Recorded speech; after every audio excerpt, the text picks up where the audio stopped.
Hello dear student, आज हम class 9 का चैप्टर नंबर 6 स्टार्ट करने वाले हैं, जिसका नाम है रेखाएं एवं कोण। रेखाएं और कोण आपने छोटी क्लासेस में भी पढ़ा था, 6th में, 7th में, 8th में, और इसके बारे में हमने बहुत सारी चीज़ें लास्ट क्लासेस में पढ़ी थी। इस बार हम उसी का रिवीजन करेंगे और थोड़ा सा अपग्रेड पढ़ेंगे। ठीक है, चलें स्टार्ट। यस, रेखाएं हैं कोण, जिसको इंग्लिश में बोलते हैं लाइन्स एंड एंगल। क्लियर। अब देखो ये कुछ इसका थ्योरी पार्ट है। हाँ, अब सबसे पहले आधारभूत पद और परिभाषाएं याद कीजिए कि एक रेखा का वह भाग जिसके दो अंत बिंदु हो एक रेखाखंड कहलाता है। जैसे जिसके दो अंत बिंदु हो उसको हम रेखाखंड कहते हैं। इसको अगर मैं ए और बी नाम दूं तो ये ए बी है। क्लियर। और इसको मैं डिनोट कैसे करती हूं, देखो A B this. Clear. Next, रेखा का वह भाग जिसका एक अंत बिंदु हो तो किरण कहलाता है। अब जैसे ये कोई रेखा है जिसका एक अंत बिंदु है लेकिन एक रेगुलर आगे बढ़ रहा है, ऐसे। क्लियर। तो ये ए एंड बी, तो इसको मैं ए बी से डिनोट करूंगी और इसका साइन होगा one arrow sign, one side arrow है, क्योंकि इसमें तो देखो दोनों पॉइंट फिक्स थे, दो पॉइंट फिक्स है, इसके दोनों ही अंत बिंदु थे, लेकिन इसमें एक अंत बिंदु इधर वाला तो रेगुलर बढ़ ही रहा है।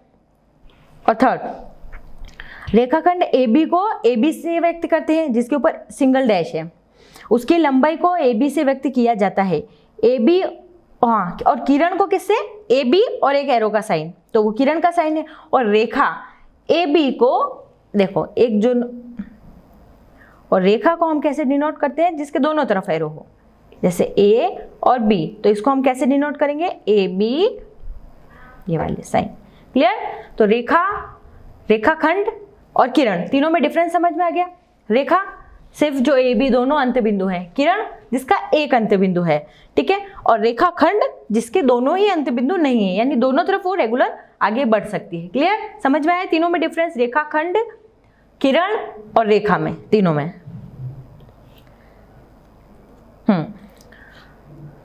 अब रेखा AB, किरण AB और रेखाखंड AB को उसकी लंबाई को एक ही संकेत AB से व्यक्त करें। अब हम तीनों को AB से ही व्यक्त करेंगे तथा इसके संदर्भ से स्पष्ट हो जाएगा।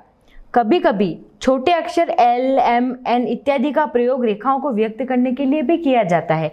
जैसे हम पहले लास्ट क्लासेस में हमने पढ़ा, जैसे इसको मैं रेखा AB को लाइन L बोल सकती हूँ, M बोल सकती हूँ, N, तो मतलब उस पूरी रेखा को या रेखाखंड को मैं L, M ऐसे कोई भी नाम दे सकती हूँ। जरूरी नहीं कि मैं उसको AB ही बोलूँ, उसको रेखा L भी बोल सकती हूँ, रेखा M भी बोल सकती हूँ, ऐसे।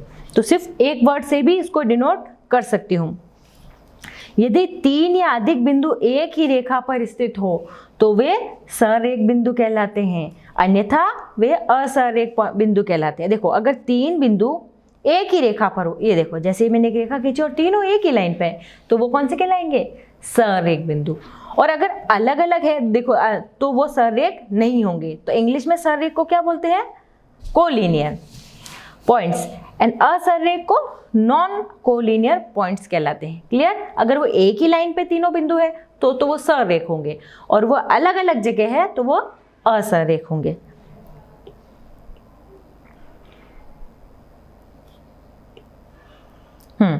याद कीजिए, जब दो किरणें एक ही अंत बिंदु से प्रारंभ होती है तो वे कोण बनाती है।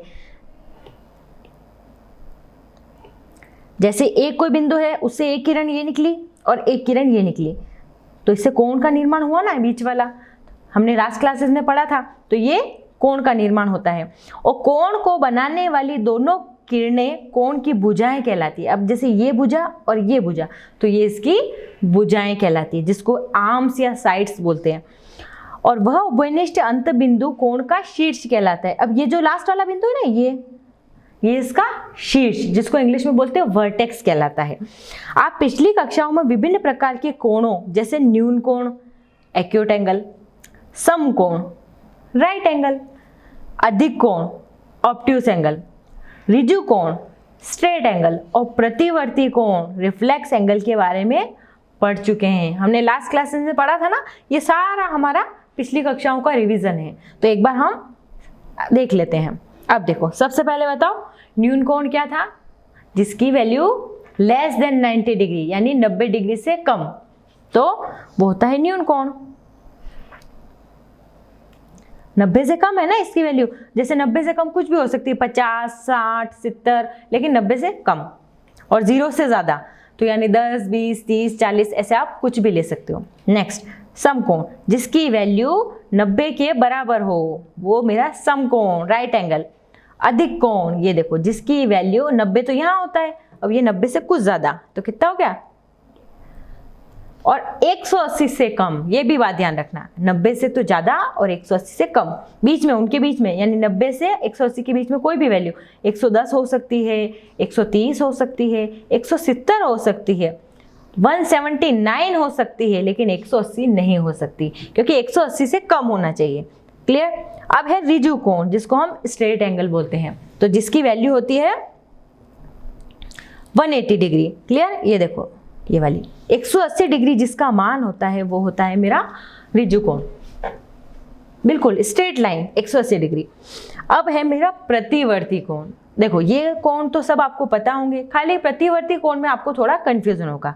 अब देखो प्रतिवर्ती कोण, ये मेरा एक कोई कोण दिख रहा है आपको, न्यून कोण, वो नहीं, उसके अलावा ये जो पूरा 360 में बन रहा है ना, वो मेरा प्रतिवर्ती कोण है। वापस देखो ध्यान से,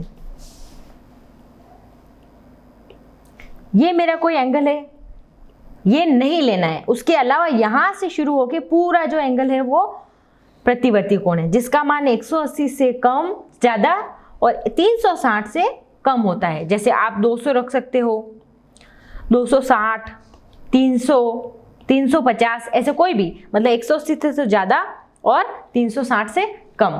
क्लियर हो गए। न्यून कोण, समकोण, अधिक कोण, ऋजु कोण और प्रतिवर्ती कोण। क्लियर है, पांचों एंगल समझ में आ गए ना। करें आगे, चलो देखो अब इसका थ्योरी पार्ट भी पढ़ लेते हैं तो आपको रिवीजन हो जाएगा। एक न्यून कोण का माप 0 और 90 के बीच में होता है। यस, 0 और 90 के बीच में है ना। समकोण का माप कितना होता है, 90 डिग्री। नेक्स्ट, 90 से अधिक पर, हाँ समकोण का मान 90 से अधिक परंतु 180 से कम वाला कौन था, अधिक कोण। और उसके बाद में ऋजु कोण 180 के बराबर। प्रतिवर्ती कोण, वह कोण जो 180 से तो अधिक है परंतु 360 से कम है, ये वाला, तो वो कौन सा है मेरा, ऋजु कोण, सॉरी प्रतिवर्ती कोण। इसके अतिरिक्त यदि कोणों का योग एक समकोण के बराबर हो तो ऐसे कोण पूरक कोण कहलाते हैं, कॉम्प्लीमेंट्री एंगल। पिछली लास्ट क्लासेस में हमने पढ़ा था ना कि जैसे दो एंगल हैं, दोनों कोणों का योग 90 डिग्री होना चाहिए। जैसे ये कोई मेरा 40 डिग्री है और ये 50 डिग्री है, तो ये मेरे क्या कहलाएंगे, पूरक कोण, जिसको इंग्लिश में बोलते हैं कॉम्प्लीमेंट्री एंगल। और सेकंड, वे कोण जिनका योग 180 डिग्री हो संपूरक कोण कहलाते हैं, सप्लीमेंट्री एंगल कहलाते हैं। यानी दो एंगल जैसे 180 पर बने कोण, एक कोण को ये ए है और दूसरा कोण बी है, तो इन दोनों का कोण योग हो गया ना 180 डिग्री। देखो ये एक ही रेखा पर बने, तो वो संपूरक कोण कहलाते हैं। क्लियर, जिसको इंग्लिश में कहते हैं सप्लीमेंट्री एंगल। पूरक कोण 90 डिग्री और संपूरक कोण 180 डिग्री, जिनका कोणों का योग 180 डिग्री होता है। क्लियर। अब ये जो अभी तक हमने पढ़ा वो चीजें समझ में आई।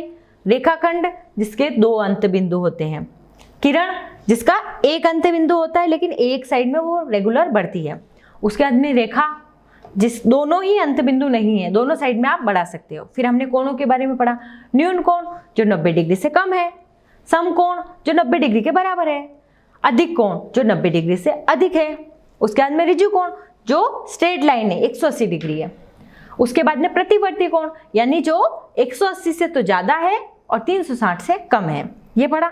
उसके बाद में हमने पढ़ा कि पूरक कोण, पूरक कोण यानी दो कोणों का योग 90 डिग्री हो तो वे पूरक कोण कहलाते हैं। मतलब दो कोई से भी पैर हो सकते हैं, 40-50 के ले सकते हो, 45-45 के ले सकते हो, 60 और 30 के ले सकते हो। मतलब उसका मतलब ये है कि अगर आप उन दोनों कोणों को जोड़ोगे तो आपका सम 90 डिग्री आना चाहिए, योग उसका 90 डिग्री आना चाहिए, तो वो पूरक कोण है।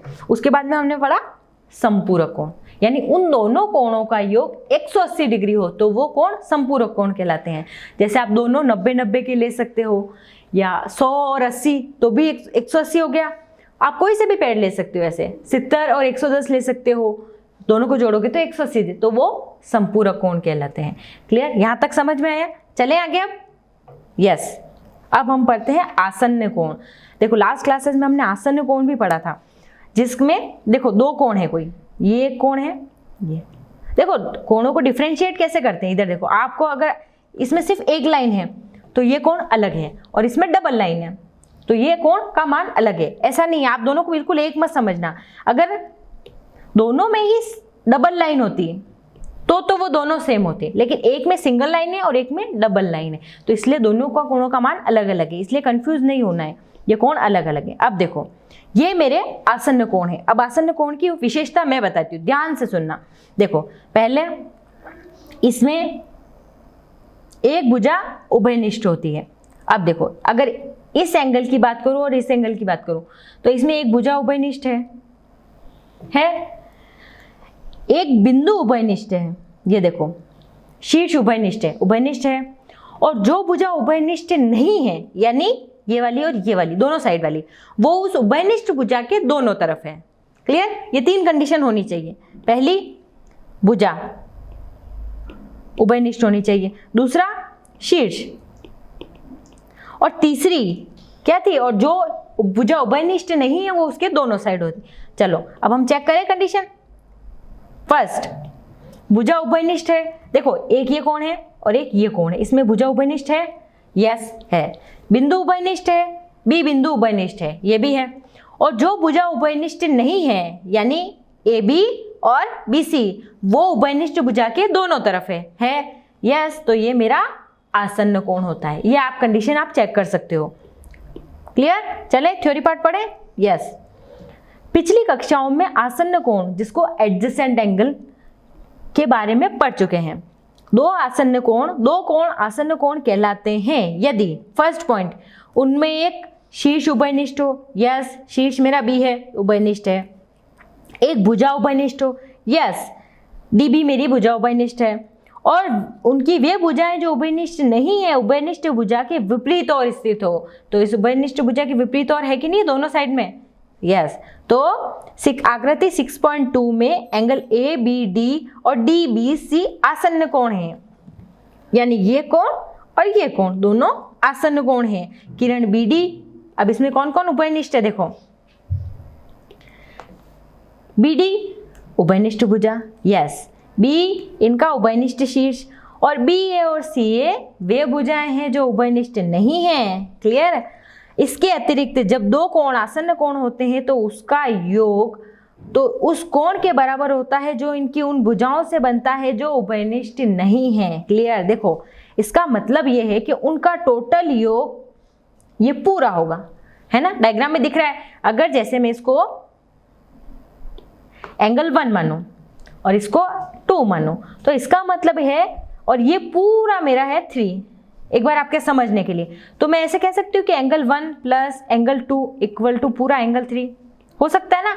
तो इसका मतलब आसन्न कोणों का योग इसके टोटल जो दोनों कोणों के योग के बराबर होता है, यही तो अपन बोल रहे हैं। तो यस, तो अब ये देखो, तो इसका मतलब यही हो गया ना कि A B C equal to A B D और डी बी सी। तो ए बी सी कहाँ है, देखो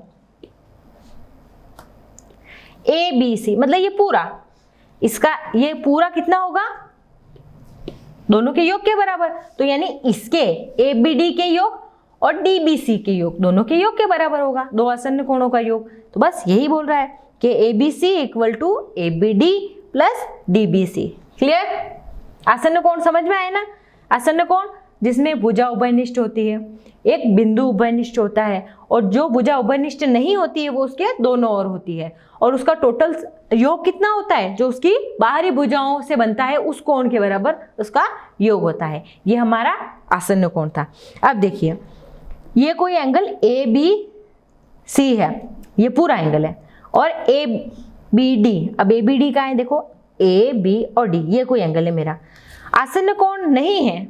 अब देखो ये आसन्न कोण है क्या, पहले तो आप देखो कि ए बी सी का है, ए बी सी यानी मेरा पूरा एंगल, और सेकंड बोल रहा है DBC। अब देखो ये DB और C ये वाला एंगल, दो एंगल है, तो ये दोनों आसन्न है क्या? देखो आप ध्यान से देखो, इन दोनों में देखो ये तो पूरा एंगल हो रहा है, और लेकिन ये इतना सा, अब इसमें कोई आसन्न भुजा नहीं है जो इन दोनों के बीच में आसन्न हो। आप बोलोगे ये वाली है, ठीक है, आपने ये वाली मान ली, बट जो भुजा आसन्न नहीं है वो उसके दोनों तरफ हो। अब इसके इधर भी कोई भुजा नहीं है, इधर तो है लेकिन ये इधर भुजा नहीं है, तो वो विपरीत दिशा में भुजा नहीं है, तो ये हम आसन्न नहीं मान सकते, क्योंकि ये आपस में ओवरलैप कर रहे हैं। ये क्योंकि ये कोण इस पूरे कोण के ऊपर जा रहा है, तो ये आसन्न कोण नहीं हो सकते। आसन्न कोण दो अलग अलग कोण होंगे, हमेशा ध्यान रखना, बिल्कुल पास पास होंगे और दो अलग अलग कोण होंगे। ऐसा नहीं कि एक उसके ऊपर ओवरलैप कर रहा है या उसके ऊपर प्रतिछाएं कर रहा है, तो वो कोण वो आसन्न कोण नहीं कहलाएंगे कभी भी। जैसे ओवरलैप कर रहे हैं वो वाले कोण आसन्न कोण नहीं होते हैं। नेक्स्ट, ये कोई आकृति 6.2 में उभयनिष्ठ भुजा BA और BC एक रेखा बनाए तो आकृति 6.3 जैसा ही लगेगा। इस स्थिति में ABD और DBC का एक रेखीय युग्म है। देखो ये दोनों रेखीय युग्म हो गए ना, 180 डिग्री पर रेखीय युग्म बनाते हैं, तो आसन्न कोण रेखीय युग्म भी बना सकते हैं। क्लियर? जैसे ये एक रेखा में भी हो सकते हैं, तो उनका योग कितना होगा रेखीय युग्म का? 180 डिग्री, है ना? यस। चलो अब देखो, ये तो हमने रेखीय युग्म पढ़ लिया, अब हम पढ़ते हैं शीर्षाभिमुख कोण। ये भी हमने लास्ट क्लासेस में पढ़ा था, लेकिन फिर भी मैं आपको समझाती हूँ अच्छे से। देखो, दो रेखाएं अगर आपस में एक दूसरे को क्रॉस काटती है, ये कोई रेखा AB और CD है, AB और CD ये बिंदु O पे काट रही है, तो जो आमने सामने वाले कोण होते हैं ना, वो शीर्षाभिमुख कोण किया जाते हैं। जैसे आपने कभी कैंची देखी है, जैसे क्रॉस शेप में, तो जो आमने सामने वाले जैसे अपोजिट वाले एंगल हमेशा इक्वल होंगे। दो रेखाएं आपस में काटी, देखो जैसे ये दो रेखाएं क्रॉस में काट रही है, तो ये वाला एंगल और ये वाला एंगल शीर्षाभिमुख कोण कहलाएंगे, और इसके इधर वाला एंगल और इधर वाला वो हमेशा बराबर होंगे। क्लियर? मतलब आमने सामने वाले। देखो, आप शीर्षाभिमुख कोण, जिसको वर्टिकल अपोजिट एंगल्स कहते हैं, को याद कर सकते हैं। जो दो रेखाएं मान लीजिए AB और CD परस्पर बिंदु O पर प्रतिच्छेदित करती है, तो यहाँ पर शीर्षाभिमुख कोणों के दो युग्म हैं। इनमें से एक है AOD ये वाला, दूसरा BOD नीचे वाला, BOC नीचे वाला, ये दोनों आपस में बराबर होंगे। और दूसरा युग्म आप बता सकते हो? चलो बताओ कौन सा हुआ? एक तो AOC ये और DOB आपस में आमने सामने वाले देख लेना, आप कंफ्यूजन नहीं होना है, क्योंकि अगर आप पास पास वाले लोगे ना तो वो तो आसन्न, जैसे आपने ये एंगल और ये एंगल, ये तो आसन्न कोण हो गए, और ये रेखीय युग्म भी है। देखो एक 180 डिग्री की लाइन पे बन रहे हैं, तो ये रेखीय युग्म भी है। लेकिन हमको अभी इसने क्या पूछा है? शीर्षाभिमुख कोण, नाम से ही पता चल रहा है शीर्ष के विपरीत अपोजिट वाले कोण के बारे में बोल रहा है। अब देखो, अब हम पढ़ते हैं प्रतिच्छेदी रेखाएं और अप्रतिच्छेदी रेखाएं।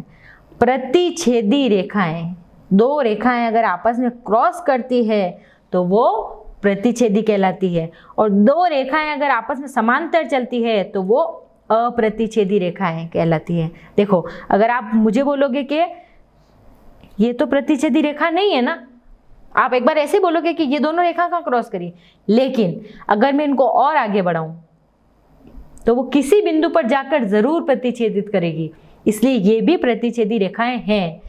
सिर्फ अप्रतिच्छेदी रेखाएं वही होगी जो समांतर होगी, क्योंकि देखो समांतर रेखाएं हमेशा बराबर डिस्टेंस पे होगी, इनके बीच का डिस्टेंस, क्योंकि अगर हल्का सा भी टेढ़ा हुआ ना, ऐसे मैंने हल्की सी भी टेढ़ी बना दी, तो अगर इसको मैं आगे और बढ़ाऊं तो किसी न किसी बिंदु पे वो कट कर लेगी।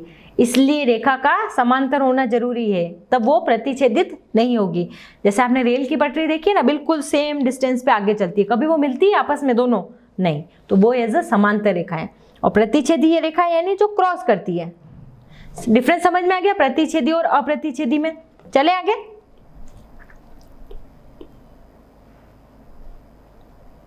अब देखो, यहाँ पे कोई दो आकृतियां 6.5 का फर्स्ट और 6.5 का सेकंड है। इसमें देखो, ये PQ और RS, ये कोई दो रेखाएं जो आपस में प्रतिच्छेद कर रही है, देखो ना क्रॉस कर रही है। और अप्रतिच्छेदित रेखाएं PQ और RS, ये देखो बिल्कुल पैरेलल चल रही है, तो ये आपस में कभी भी नहीं मिलेगी क्योंकि इनके बीच का डिस्टेंस है ना हमेशा बराबर रहेगा, और ये रेखाएं आपस में क्रॉस हो रही है। तो इस रेखा की अवधारणा को याद भी कीजिए और वह दोनों दिशाओं में निश्चित रूप से विस्तृत होती है। PQ और RS आकृति 6.5 का फर्स्ट में प्रतिच्छेदी है और 6.5 का सेकंड में समांतर है। ध्यान दीजिए कि इन दोनों समांतर रेखाओं के विभिन्न बिंदुओं पर उनके उभयनिष्ठ लंबों की लंबाई समान रहती है और यह समान लंबाई दोनों समांतर रेखाओं के बीच की दूरी कहलाती है। देखो इन दोनों के अगर लंब डालो में तो इसकी लंबाई हमेशा समान रहेगी और यही इसके बीच की दूरी भी है। बीच में देखो इसके बीच की डिस्टेंस यही है ना जो हमेशा सेम है। ये तो ये जो लंब की जो दूरी है ना वो हमेशा सेम रहेगी किसमें, समांतर रेखा में। क्लियर। प्रतिच्छेदी रेखा और अप्रतिच्छेदी रेखा जिसको हम समांतर रेखा भी कहते हैं, पैरेलल लाइन भी कहते हैं, तो उनमें डिफरेंस दोनों में समझ में आ गया कि प्रतिच्छेदी रेखा है जो आपस में क्रॉस में होती है और पैरेलल लाइन जो बिल्कुल ऐसे जो कभी नहीं मिलती आगे जाके, बिल्कुल उनके बीच की डिस्टेंस है ना हमेशा सेम रहेगी ऐसे। क्लियर। यह समांतर लंबाई दोनों समांतर रेखाओं के बीच की दूरी कहलाती है। क्लियर। यहां तक हमने रेखाओं के बारे में पढ़ा। अब हम कोणों के युग्म के बारे में पढ़ेंगे। अब कोणों के युग्म, अभी हमने कुछ कोणों के युग्म जैसे पूरक कोण, समपूरक कोण, आसन्न कोण और कोणों का रेखीय युग्म इत्यादि परिभाषाओं के बारे में पढ़ा है। देखो वापस रिवीजन करवाती हूँ। पूरक कोण जिसका सम 90 डिग्री होता है, 90 डिग्री। समपूरक कोण जिसका सम 180 डिग्री होता है। आसन्न कोण, ये देखो जैसे ये आसन्न कोण है, एक कोण ये और एक कोण ये आसन्न कोण है। और रेखीय युग्म यानी जो 180 डिग्री पे बनते हैं, अब वो ये देखो जो 180 डिग्री पे बनते हैं तो वो संपूरक भी हैं और आसन्न भी हैं और रेखीय युग्म भी है। तो ये वाली जो कंडीशन है ना वो 3 फॉलो कर रही है, आसन्न भी है, संपूरक भी है और रेखीय भी है ना। तीनों कंडीशन फॉलो कर रही है कि नहीं कर रही है ये डायग्राम, तो इसके बारे में हमने पढ़ा है। अब आप उन कोणों के संबंध पर विचार करें जिन्हें कोई किरण किसी रेखा पर स्थित होकर बनाती है, जैसे कि आकृति 6.6 में रेखा AB और किरण OC। देखो ये कोई रेखा है और ये OC कोई किरण है, ये जो इसके ऊपर इसको कट कर रही है।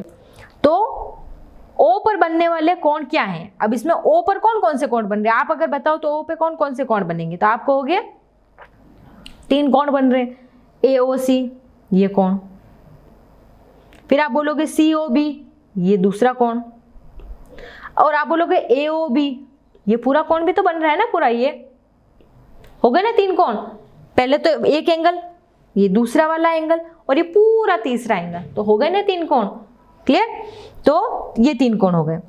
तो अब हम ऐसे लिख सकते हैं इसको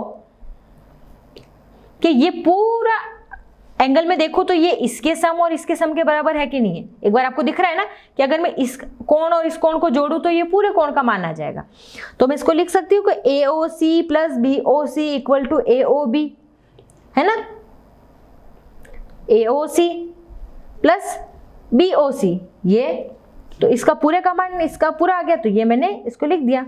अब हमको लाइन में क्या दिख रहा है कि AOB कितना है, AOB पूरा ये कितना दिख रहा है आपको 180 डिग्री दिख रहा है कि नहीं दिख रहा है। तो AOB को मैं 180 डिग्री लिख सकती हूँ ना, क्योंकि ये रेखीय युग्म है और जिसका रेखीय युग्म का मान होता है 180 डिग्री। तो मैं इसको ऐसे लिख सकती हूँ कि AOC और angle BOC equal to 180 degree. Clear, समझ में आया ना, क्योंकि ये दोनों 180 डिग्री हैं। तो अब इससे हम क्या निष्कर्ष निकालते हैं? देखो, यदि एक किरण एक रेखा पर खड़ी हो तो इस प्रकार बने दोनों आसन्न कोणों का योग 180 होता है ना। जैसे एक रेखा पर एक किरण खड़ी है तो इन दोनों के द्वारा 2 कोण बनते हैं ये, तो इन दोनों का मान 180 डिग्री होता है ना। अभी हमने देखा क्लियर कि और ये दोनों आपस में आसन्न कोण है कि नहीं है। जैसे ये कोण और ये वाला एक कोण और कोण 2 ये दोनों आपस में आसन्न कोण है और इन दोनों का मान कोणों का योग होता है 180 डिग्री, क्योंकि ये रेखीय युग्म है। देखो लाइन, तो ये हम निष्कर्ष निकाल सकते हैं।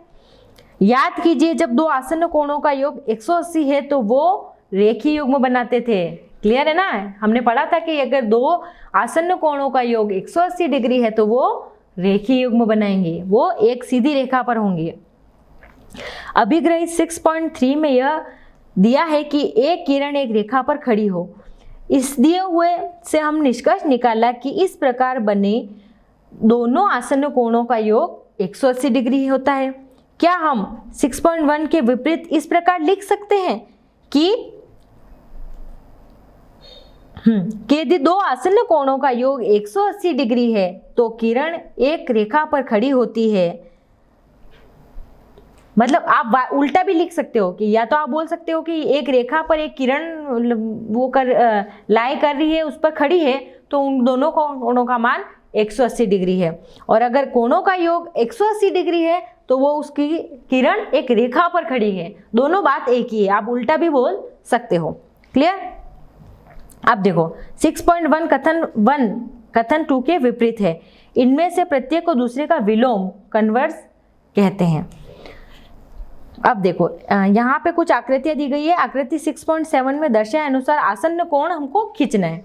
प्रत्येक परिस्थिति में उभयनिष्ठ भुजाओं में से एक भुजा के अनुदिश एक पटरी रखिए और क्या दूसरी भुजा भी इस पटरी के अनुदिश स्थित है कि नहीं। अब देखो इसमें आसन्न कोण हमको फर्स्ट वाले में बताना है। ये 30 है और ये 60 है, तो ये आपस में आसन्न कोण है 30 और 60। और ये संपूरक कोण भी, सॉरी ये पूरक कोण भी है क्योंकि इसका मान कितना आ रहा है 90 डिग्री, तो पूरक कोण भी है। अब इसमें 80 का संपूरक सॉरी आसन्न कोण है 60 डिग्री।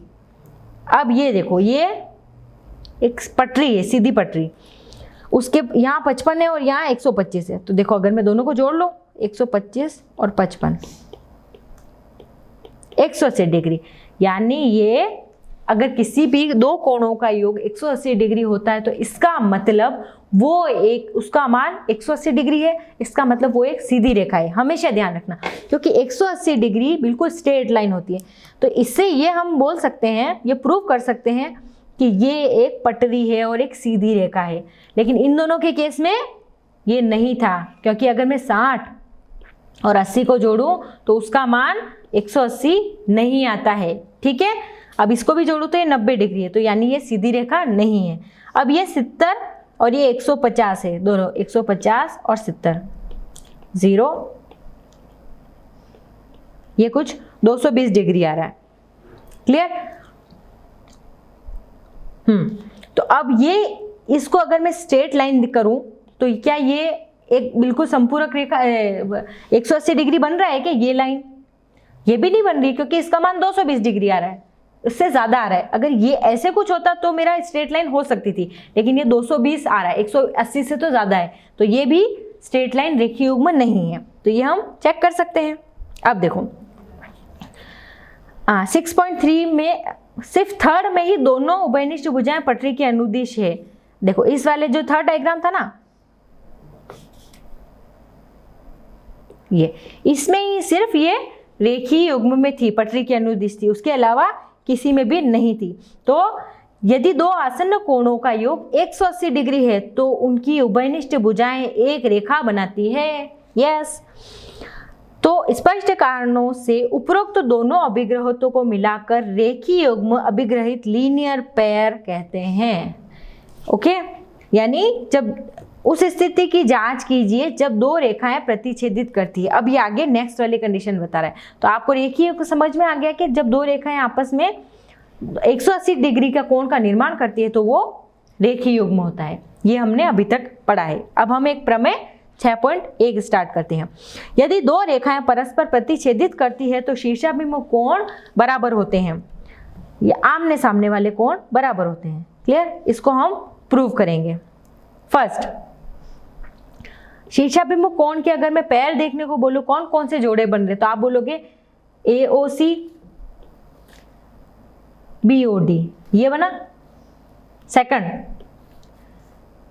AOD, ये वाला, BOC, ये वाला, दो जोड़े बन गए आपस में, है ना। तो हमको सिद्ध करना है कि AOC, ये वाला कोण और ये वाला बराबर है, मतलब आमने सामने वाला बराबर है कि नहीं, हमको ये प्रूफ करना है। तो देखो सबसे पहले मैं एक आइडिया लगा सकती हूँ कि मेट्रिक मुझे पता है कि अगर मैं एक रेखा, ये कोई रेखा है AOC और AOD, ये कोई स्ट्रेट लाइन है, तो इसका मतलब ये एंगल और ये एंगल, इन दोनों का सम कितना होगा, 180 डिग्री होगा कि नहीं होगा। तो AOC और AOD दोनों का सम कितना हो गया, 180 डिग्री, क्योंकि ये एक स्ट्रेट लाइन है। ये रख दिया मैंने फर्स्ट। सेकंड, तो इसी प्रकार मैं ऐसे लिख सकती हूँ दूसरा वाला भी कि AOD और BOD दो रेखाएं थी। एक बार तो मैंने ये वाली रेखा ली और दूसरी बार मैंने ये वाली, तो इसमें AOD और BOD ये दोनों भी 180 डिग्री होंगे। अब जब दोनों का 180 डिग्री मान है तो मैं दोनों को बराबर कर सकती हूँ कि नहीं कर सकती हूँ, तो मैंने दोनों इक्वेशन को 1 और 2 को बराबर रख दिया। तो AOC plus AOD equal to AOD और BOD। अब ये AOD और AOD बराबर हैं तो दोनों आपस में क्रॉस हो गए, तो बचा कौन, AOC और BOD, यानी ये दोनों आपस में बराबर हैं। क्लियर, तो ये प्रूव हो गया कि शीर्षाभिमुख कोण आपस में बराबर होते हैं। अब ये हम उदाहरण 1 देखते हैं। आकृति 6.9 में PQ और RS परस्पर O पर प्रतिच्छेदित करती है। अब POR, अब देखो P और R का है, POR ये रेखा और ROQ ये वाला, हाँ मतलब ये किस रेशो में, 5:7 के, मतलब 5:7 के रेशो में ये। तो हमको सभी कोण ज्ञात करने हैं। अब एक का रेशो दे दिया है, अब हमको दूसरे कोण भी निकालने। अब देखो आपके दिमाग में सबसे पहले जब दो रेखाएं आपस में काट रही है और हमको दो रेखाओं का रेशो दे रखा है, एक तो इसका 5 और इसका 7, तो सबसे पहले आपके दिमाग में ये रेखा कुछ दिख रही है, ये 180 डिग्री है और इसके ऊपर रेशो बता दिया 5:7 का। तो मैं ऐसे कर सकती हूँ कि अगर मैं x की फॉर्म में लिखूं तो मैं इसको ऐसे करती हूँ 5x plus 7x equal to कितना हो गया, 180 डिग्री। कर सकती हूँ ना, क्योंकि देखो मुझे सिर्फ रेशियो पता है और रेशियो में उसका मान कितना हो गया, 180 डिग्री है कि नहीं है। तो इसको 12x इक्वल टू 180 डिग्री कर सकती हूँ। तो x की वैल्यू कितनी आ गई, 180 डिवाइडेड बाय 12 यानी 2 और 3 यानी 15। तो x की वैल्यू आ गई 15 डिग्री। लेकिन मुझे x की तो नहीं चाहिए, मुझे तो 5x और 7x की वैल्यू चाहिए। तो x की वैल्यू जो 15 है इंटू 5 तो कितनी हो गई, 75। तो इसकी आ गई 75 डिग्री। और जब 7x है तो यानी 7 इंटू 15 तो उसकी वैल्यू कितनी आ गई, 105। तो एक तो आ गई 75 और एक से आ गई 105। क्लियर। देखो आपको है ना थोड़ी बहुत इसमें आपको अपनी ट्रिक लगानी पड़ेगी कि इसमें हमको करना क्या है। अब इसमें कुछ ना कुछ हिंट क्वेश्चन में जरूर दिया होगा। इसमें देखो ये बता रखा है कि 5:7 के रेशो में, तो आपको ये पता चल गया कि जब स्ट्रेट लाइन होती है तो उस एंगल का सम होता है 180 डिग्री। तो आपके दिमाग में आ गया कि यानी वो जो 180 डिग्री है उसको मुझे 5 और 7 के रेशो में बांटना है। तो आप डायरेक्ट तो 5 और 7 में नहीं बांट सकते ना, मतलब कोई ऐसी क्वांटिटी तो उससे इनटू होगी। तो एक बार वो मैं x मान लेती हूँ। तो मैंने क्या किया, 5x plus 7x equal to 180 degree. मैंने एक इक्वेशन बना दी। तो मैंने क्या किया, 5x plus 7x equal to 180 degree. अब मुझे x का मान निकालना है। तो भाई x जुड़ेंगे तो 7 और 5 12, 12x is equal to 180 degree. और x का मान आ गया 15। लेकिन मुझे तो 5x चाहिए था, सिर्फ x नहीं चाहिए था। और यहाँ पे मुझे 7x चाहिए था। तो 7x और 5x की वैल्यू मैंने निकाल ली, तो आ गई 75 और 105 डिग्री। समझ में आया, क्लियर। तो फिर लास्ट में आप लिखोगे POS ये वाला एंगल। हाँ अब देखो ये एंगल और ये एंगल आपस में क्या है, शीर्षाभिमुख कोण, तो ये आपस में बराबर होंगे। तो यानी अगर इसका मान 75 डिग्री है तो इसका भी 75 डिग्री होगा। और इस सामने वाले का मान 105 है तो उसके अपोजिट वाले का मान भी 105 डिग्री होगा। क्लियर, समझ में आ गया, निकाल सकते हो ना अब आप। नेक्स्ट,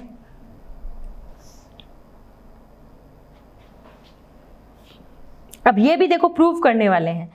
किरण OS, पहले तो किरण OS देखो, रेखा POQ पर खड़ी है और OR और OT POS को समद्विभाजित करती है। देखो अब इसमें एक, सबसे पहले तो आप डायग्राम को ध्यान से देखा करो कि डायग्राम में क्या उसने पूछ रहा है और क्या बताया है उसने। पहले तो गिवन क्या है और हमको प्रूव क्या करना है। तो देखो इसने एक हिंट दे रखा है, ये कोई रेखा है, ये कोई रेखा है POQ, उस पे कोई एक किरण है OS, उसके अलावा जो OR और OS है, OR और OT है सॉरी, वो इस एंगल के समद्विभाजक है। अब देखो जो OR है वो POS के समद्विभाजक, इसका मतलब दो जो कोण बन रहे हैं ना वो आपस में बराबर होंगे। समद्विभाजक का मतलब बिल्कुल बराबर भाग में बांटती है कोणों को, वो आपस में समद्विभाजक होंगे, बिल्कुल बराबर कोण होंगे। 40 का ये है तो 40 का ये भी होगा ऐसे। और जो OT है वो इस वाले SOQ का समद्विभाजक है, यानी ये दोनों कोण आपस में बराबर हैं। तो अब देखो डायग्राम, अब ध्यान से देखो वापस, तो देखो यानी ये कोण और ये कोण बराबर है, और ये कोण और ये कोण बराबर है। क्लियर? अब दिख रहा है डायग्राम में, देखो डबल डैश है यानी वो दोनों डबल डैश वाले कोण बराबर हैं, और जो सिंगल डैश है वो सिंगल डैश वाले कोण बराबर हैं। क्लियर? समझ में आया? क्वेश्चन की लैंग्वेज से आगे करें। देखो समद्विभाजक है, ये समझ में आ गया। अब POS, अब PO, वेयर इज POS, अच्छा ये वाला है पूरा, एक सेकंड, POS ये पूरा, यही है ना POS, हाँ यस, इसका मान है X, इसका X मान लिया।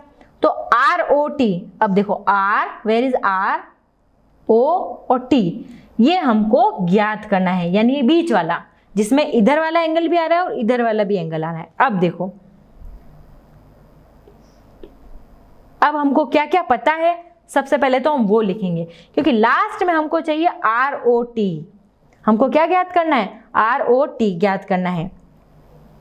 अब देखो सबसे पहले हमको पता है OS POQ पर खड़ी है, ये OS POQ पर खड़ी है, समद्विभाजक है। अब मैं कह सकती हूं कि POS ये कोण और SOQ ये, इस कोण को पूरे को मिलाऊं और इस कोण को मिलाऊं तो इसका कोण मान 180 होगा कि नहीं होगा? होगा, यस। लेकिन POS मुझे 180 डिग्री दे रखा है, 180 डिग्री, POS मेरा 180 डिग्री आ गया। तो इस जगह में POS X की वैल्यू पुट कर सकती हूँ ना, तो इसको मैं ऐसे लिख सकती हूँ POS X plus angle SOQ equal to 180 degree. तो SOQ कितना हो गया? 180 माइनस X, क्योंकि X उस साइड चला गया। तो एक इक्वेशन हो गई मेरी ये वाली। अब देखो एक और चीज, एक हिंट इसने और दे रखा है कि OR है, OR POS को समद्विभाजित करती है, तो यानी एंगल ROS क्या होगा? ROS half of angle POS, मतलब ये ROS इसका आधा होगा कि नहीं होगा इसका। और ये हम इसलिए कर रहे हैं क्योंकि मुझे पूरा ROT चाहिए, तो उसके लिए मुझे पहले आधा ROS तो निकालो और फिर ROT आएगा तो दोनों को मैं ऐड कर दूंगी। तो मैंने ROS निकाला, तो RS की वैल्यू क्या हो गई? Half of POS। और POS कितना है? ये POS ये पूरा X, तो हाफ ऑफ POS X, यानी x/2 आ गई। तो ROS की वैल्यू कितनी आ गई? x/2। यहां तक क्लियर हो गया? अब SOT,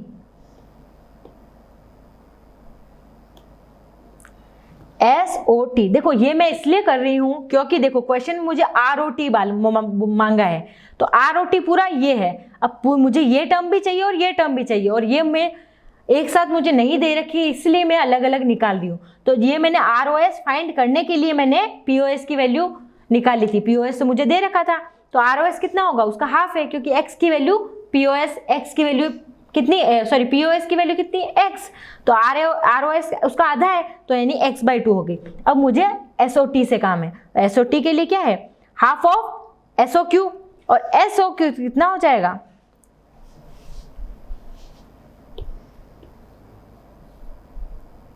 अब देखो ये पूरा था मेरा X, तो ये इतना कितना होगा? 180 माइनस X होगा कि नहीं होगा?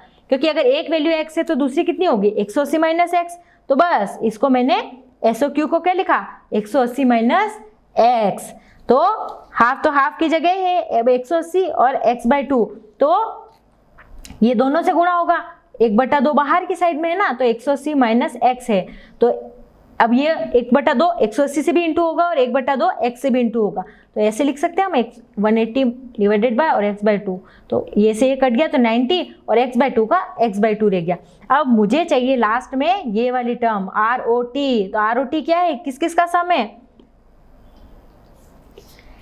एक तो ROS का और SOT का। अब ROS की वैल्यू कितनी आई थी, x/2 आई थी कि नहीं आई थी, देखो ये x/2, और SOT की कितनी है 90 माइनस x/2, ये देखो दोनों का ऐड किया, अब देखो ये x/2 प्लस का है, ये x/2 प्लस का है और एक x/2 माइनस का है। अब देखो मैं आपको बोलूं एक 5 प्लस का है और एक -5 है, तो आपस में कटेंगे नहीं कटेंगे, जीरो आएगा ना, एक +5 और -5, तो ऐसे ही ये पूरा x/2 प्लस का है और ये x/2 माइनस का है, तो ये पूरी टर्म कट, तो ROT की वैल्यू कितनी आ गई 90 डिग्री। क्लियर।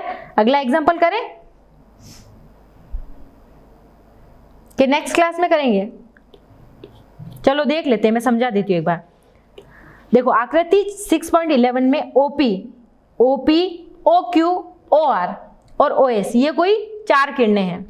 अब हमको ये सिद्ध करना है कि POQ ये एंगल, QOR ये एंगल, ये और ये, मतलब इन चारों को मिलाऊं तो मैं 360 डिग्री आना चाहिए। ये हमको पता है कि अगर पूरा राउंड में जाऊंगी ना तो एंगल का सम हो जाएगा 360 डिग्री। तो देखो इसके लिए, अब देखो इस एंगल में अगर देखो कुछ भी अगर इस एंगल में एडिशनल करते हैं ना अपन क्वेश्चन में, तो उसके पीछे कुछ ना कुछ ट्रिक होती है या कुछ ना कुछ रीजन होता है। अब इस एंगल में कहीं भी मैं कोई सा भी कॉन्सेप्ट नहीं लगा सकती हूँ, ना तो 90 डिग्री वाला, ना 180 डिग्री वाला, ना वर्टिकल अपोजिट एंगल हो रहा है। तो इसमें मैं एक काम कर सकती हूँ कि अगर एक रेखा में ऐसे खींचूं तो यानी ये एंगल कुछ 180 हो रहा है कि नहीं हो रहा है, हो रहा है ना।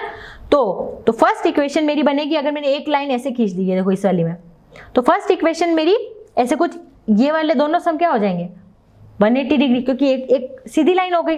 तो एंगल TOP और एंगल POQ ये दोनों 180 डिग्री होंगे कि नहीं होंगे, क्योंकि रेखीय युग्म है। यस। अब दूसरी लाइन, हाँ OS ये लाइन मैंने ली और ये सेकंड वाला पूरा एंगल लिया है, तो इसमें मैं TOS, देखो कौन से पढ़ रहे हैं ध्यान से देखो, ये कोई लाइन है, इसमें एक तो TOS ये कोण और ये पूरा कोण SOQ, ये भी 180 डिग्री होंगे कि नहीं होंगे। तो सिर्फ मुझे, और 180 देखो तो मैं क्या है, सॉरी SOQ क्या है मेरा, SOQ ये दो कोणों का योग है, इसका और इसका, तो SOR प्लस QR, तो इसमें पुट करूंगी वैल्यू, तो ये पूरी लाइन क्या हो गई मेरी, एक तो TOS हो गई, एक SOR हो गई और एक QR हो गई इक्वल टू 180 डिग्री। ये तो हो गए दोनों। अब देखो अब दो 180 आ गए कि नहीं आ गए, यानी पूरा इस एंगल का, एक तो ऊपर वाली थे ये वाला पूरा और एक नीचे वाला था, तो एक इसको और इसको, ये दो इक्वेशन थी, तो इस पार्ट को और इस पार्ट को अगर मैं जोड़ दूं तो मैंने जोड़ा TOP plus POQ plus TOS plus SOR और QOR, इन दोनों को जोड़ा तो 360 डिग्री आया। अब देखो परंतु TOP TOS और POS के बराबर है। अब इस वाले एंगल में देखो POS किसके, TOP के और TOS के बराबर है, तो इसकी जगह मैं ये लिख सकती हूँ दोनों की जगह TOP कहाँ है, देखो TOP